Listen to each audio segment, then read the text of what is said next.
r/malicious compliance. Sorry ma'am, of course your son can try the 7 SHU hot sauce.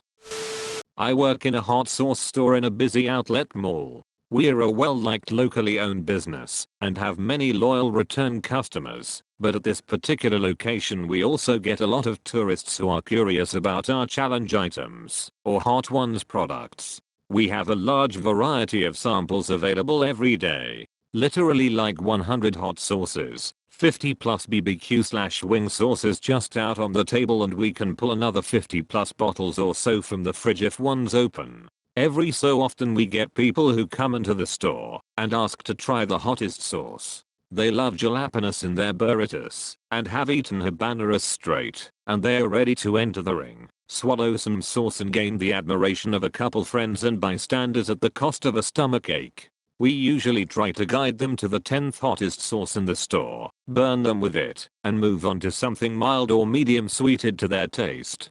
Today while I was selling items to people who were actually paying for things, a 10 or so year old boy enters the store. I always get wary when children enter the store alone because it is full of glass bottles. They usually dart straight for the shelves and pick something up, but this child came barreling towards me like a bullet. While I make change for the couple buying some sauce, he calls out to me, "Excuse me," in a horrendous whinny pitch. I ignore the rude interruption and continue my conversation with my customers. He parrots it again 12 times or so back to back as I thank these people and get them out of the store. Finally, I turn to him. "How can I help you? Where the duck are this kid's parents? Hi, can I try the hottest sauce in the store? Not this crap again. I'm not dealing with this, not with a 10-year-old kid." I explained to him that the hottest sauce on the table is Hellboy, right hand of doom. It's spiked with a 6.66 million Scoville extract, and honestly if you're not experienced with this kind of stuff, more than just a tiny bit can really mess up a good part of your day. Take my word for it.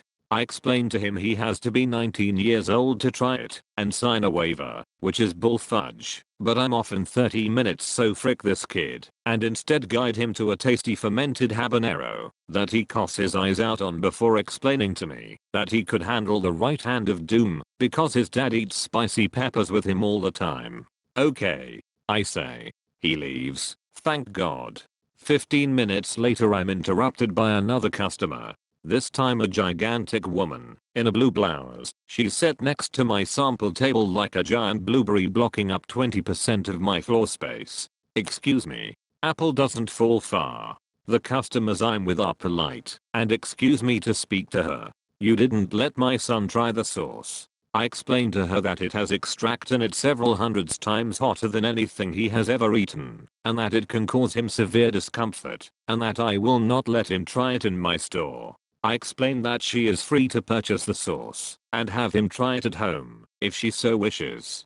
She explains to me that she married a Mexican man and that I wouldn't believe the things we ate in New Mexico City, where he grew up.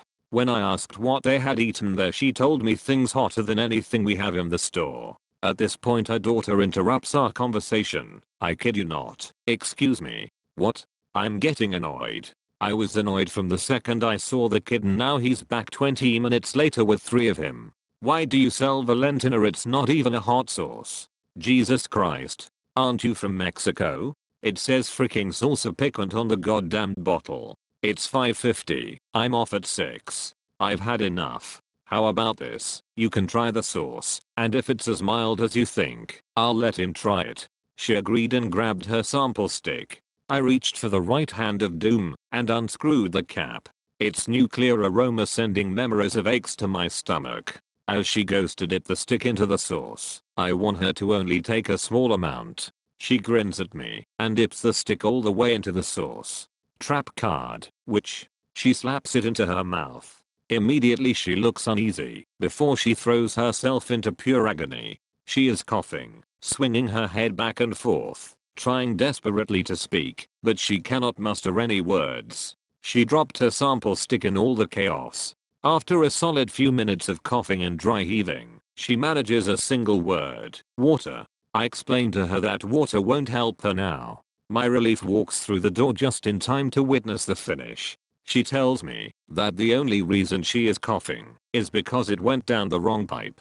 She then immediately vomits into our garbage can. She apologizes for spitting up, like she didn't just rocket launch half a liter of chum into my trash can, and then leaves without saying anything else. I tossed out the trash with a smile on my face and clocked out. I love Reaper sauce on everything, but 6.6 mil sounds like something you use to clean freaking engine parts. I think you mean melt engine parts. Cancel your account? Sure, done. I originally posted this on r/tales from call centers and 6 different people commented that it belongs here. So years ago I worked for an incoming call center where I specialized in the retention department of a popular satellite radio company. Well, I absolutely hated this job through the whole 5 months I was employed there, and I especially hated when I genuinely knew people wanted to cancel, but I still had to go through all the bullcrap trying to keep them. It was also common for people to call and request to cancel, but they didn't really want to cancel, they just wanted a cheap rate. You guys know how it goes. So my last day, I didn't put in my 2 weeks. Had a job lined up for the following Monday. I decided that I would go as long as I could without trying to retain any customers. It was fantastic. Every call went as follows. I would like to cancel my account. Sure, I'll process that for you right now. Okay, your account has been successfully terminated, and a credit of $X had been returned to the card on file, etc etc. Now the responses were the best part. Several people were like, wow, that was easy/fast, thanks so much. But the other half of the customers were dumbfounded. Whoa, that's not what I meant to do. Well sir, you requested a cancellation, so I did that for you. Well, I didn't really want you to cancel it. I just wanted a better rate. I just did what you asked. It was almost an evil satisfaction to end my short career in the call center. Definitely felt good to break the rules and not be the annoying sales guy for once. I made it 3 hours into my shift before my supervisor caught on and sent me home. Angry Karen versus Too tired for your BS front desk clerk. Here's how Karen attempted to forbid me from getting coffee at my job and how I sent her horribly bleached wig flying. The joys of customer service. Here's some background. So I work at a club/fitness center that is located within a gated community. Basically, a breeding ground for Karens. Most people here are very entitled. I also happen to live in this community, but my mom and I rent and generally keep to ourselves and don't get involved in the drama. When you live in the community, a membership to the club where I work, that has a pool, tennis courts, gym, and dance studio, is included in HOA dues. When you rent, like my mom and I do, the owner's membership is transferred to you. I work front desk/juice bar, which means I greet members, send emails, basically keep the place together. I also prepare all of the complimentary snacks and drinks, and keep them filled throughout the day. The people are very annoying, but it's good money for a 16-year-old, and my boss/coworkers are great. Now back to Karen. It's about 8 AM on a Saturday, which means prime coffee time. My shift starts at 5:30 AM, so I'm pretty tired and ready for a cup. I make all the coffee and complimentary food/drinks, so after I finish setting up, I usually have some. I have explicit permission from my boss to do so. Members of the club can have all the complimentary food/drinks they want, so everyone wins. Enter Karen. The giant canvas tote and terribly bleached bob are telltale. I'm standing at the counter, minding my own business, pouring a cup of coffee. Karen asks in such a shrill voice that it could probably break glass, "Young lady, what do you think you are doing?" Me, surprised, getting coffee. I was also pretty annoyed at being called young lady. I'm not a kid to talk down to and patronize. Karen huffs, "You can't do that." Me, too tired for this bullcrap. "Why not?" Karen, determined to combat the apparent danger of a minimum wage employee getting coffee, shrieks, "You aren't a member. You can't get coffee if you aren't a member. Until then, no coffee for you." I start to hatch my ever so devious plan. Cue reverse card. I don't respond to Karen, and walk over to the clock-in machine to punch out. Members have a PIN number that they enter into a keypad, so we can keep track of the number of people using the facilities. I walk over to the keypad, enter my PIN, and my name and picture pop up on the monitor, indicating that I'm indeed a member. I then walk over to the bar, passing Karen, who looks like she is about to spontaneously combust with anger, to pick up my half-full cup of coffee and proceed to fill it from the coffee dispenser. I then walk back over to the clock-in machine, holding my coffee and punch back in. I sit back down at the front desk and start working on entering payments. Karen is still standing by my desk, looking like she is about to have an aneurysm. I just ignore her until she proceeds to leave. The 20 cents I lost from clocking out for 2 minutes was worth the look of pure horror on Karen's face. Edit. Thank you all for the wonderful comments. I'm currently sitting at my desk enjoying my second iced coffee. Edit 2. I'm going to pull a Karen and have an aneurysm if this gets commented again for the 2,594,029th time. I don't get paid only $6 an hour. I can't do math for shit. I lost approximately 46 cents from clocking out. Not 20. I get paid $14 an hour. It is good money for a 16-year-old and $3 above the minimum wage in my state. Edit 3. A few people commented below to have my mom read this. I told her the story and then gave it to her to read. She was immensely entertained, even though I had to explain what a Karen was. She, though I was saying Karen, as in the trail marker anyways, since she's an English major, she corrected my grammar too. Lol. She said she was very proud of how I handled the situation. You mean I have to drink from the same coffee pot as the help? This has me wheezing. You should probably use the servant's entrance from now on. Got what they asked for twice. I used to wait tables at an upscale restaurant that was known to be the place to have your holiday or office parties. Great money if you got the right group. The menus were preset, the wine and liquor was preset, and it was all auto-graded at 18%. All of it was in the contract the host signed pre-event. Usually the host would make themselves known fairly early on, so you would know who to talk to if there was an issue, and who to give the check to at the end of the night. One night, I'm splitting a party of 30 to 40 with another server. This event had top tier food and mid-level wine and booze. Very nice. A small group of 5 to 6 people arrive a bit ahead of schedule, 2 guys and 3 to 4 women. Not a problem, it's actually nicer if they slowly roll in, so we can get drinks started.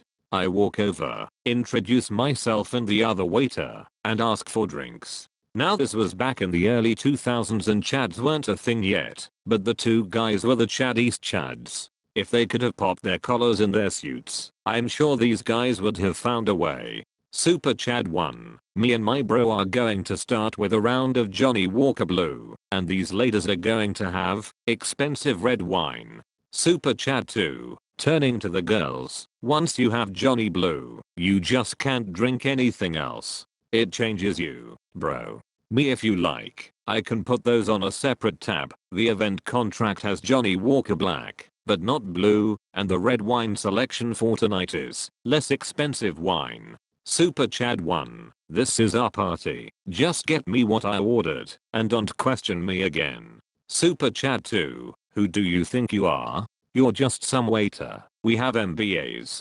Just get us our drinks. I walk over to the other waiter and tell him we are in for a hell of a night, but the check should be nice. For those that don't know, Johnny Walker Blue is 3 to 4 times the cost of Johnny Black. So one round of drinks for these people is over $100. The whole night goes exactly as we thought. Nothing was good enough. The appetizers were crap. The food was horrible. Not enough bread. Too many bread plates. Drinks were taking too long. Why do some people have food and others don't? It's 40 people, man. It takes a minute to get that much food out. To make it worse, Chads and co are all over the place, moving seats and making others move, so they can talk to who they want. This makes serving hell, because we did everything by seat number. Surprisingly, most of the table was normal, not entitled people, and who knew that waiters are people too. They were impressed by the food, and graciously ordered the drinks that were in the contract. One older gentleman at the other end of the table from the Chads apologized for their behavior, saying they might have fancy degrees and good jobs, but you can't teach class. Love that guy. Finally, they are winding down, and after drinking almost a full bottle of Johnny Blue along with all the other food and drinks, they have a very hefty check, and the other waiter and I are excited to get paid. We start picking up the dessert plates and asking for last drink requests. The nice older guy at the end of the table says to bring him the check. Not wanting any more interaction with the Chads than necessary, I bring it to him. I tell him I can take care of it whenever, and go about clearing the table. A few minutes later he calls me over. Nice guy. Maybe there was a mistake in ringing up the drinks. There is almost $600 for Johnny Blue when the contract I signed only included Johnny Black. And there are some single glasses of wine that are different from what we agreed upon. Me, no mistake sir, that is what was ordered and drank. He is being awesome, and I feel bad. Nice guy, why did you give the drinks to them when we clearly had a contract? Me, I apologize sir, they told me that this was their party, and since I was just a waiter to shut up and do as I was told. So I did. I'm sorry, I took them at their word. I point them out, and he calls them over. What follows was the singularly greatest ass chewing I have ever been witness to. He goes on about how he was doing something nice, but apparently that wasn't enough. About how horrible their behavior was that night, and how he is ashamed for them. But my favorite line was how you see a person's true colors in how they treat people that work for them, and they had shown this. Then he calls me back over. Nice guy. Apparently I thought this was my party. Guess I was wrong. This is their party and they will be taking care of the check. Oh, and up the gratuity to 25%. You earned it. He turns around and walks off, leaving the Chads with the check. All in all it was about 3k. I have never seen two grown men look so defeated. Edit. Credit to you/people. The boss might have been their father. It makes total sense looking back. Thanks. Edit 2. Holy crap. Thanks for the gold and silvers. Now if someone can tell me what that means. Edit 3. The words have been paraphrased. This was 10 plus years ago. The only word for word thing that I remember is once you have Johnny Blue, you just can't drink anything else. It changes you, bro. It was such a DB thing to say. I still remember it. There's a certain beauty in seeing arrogance defeated by those who actually have the power. Thank you for watching. Have a great day you internet people.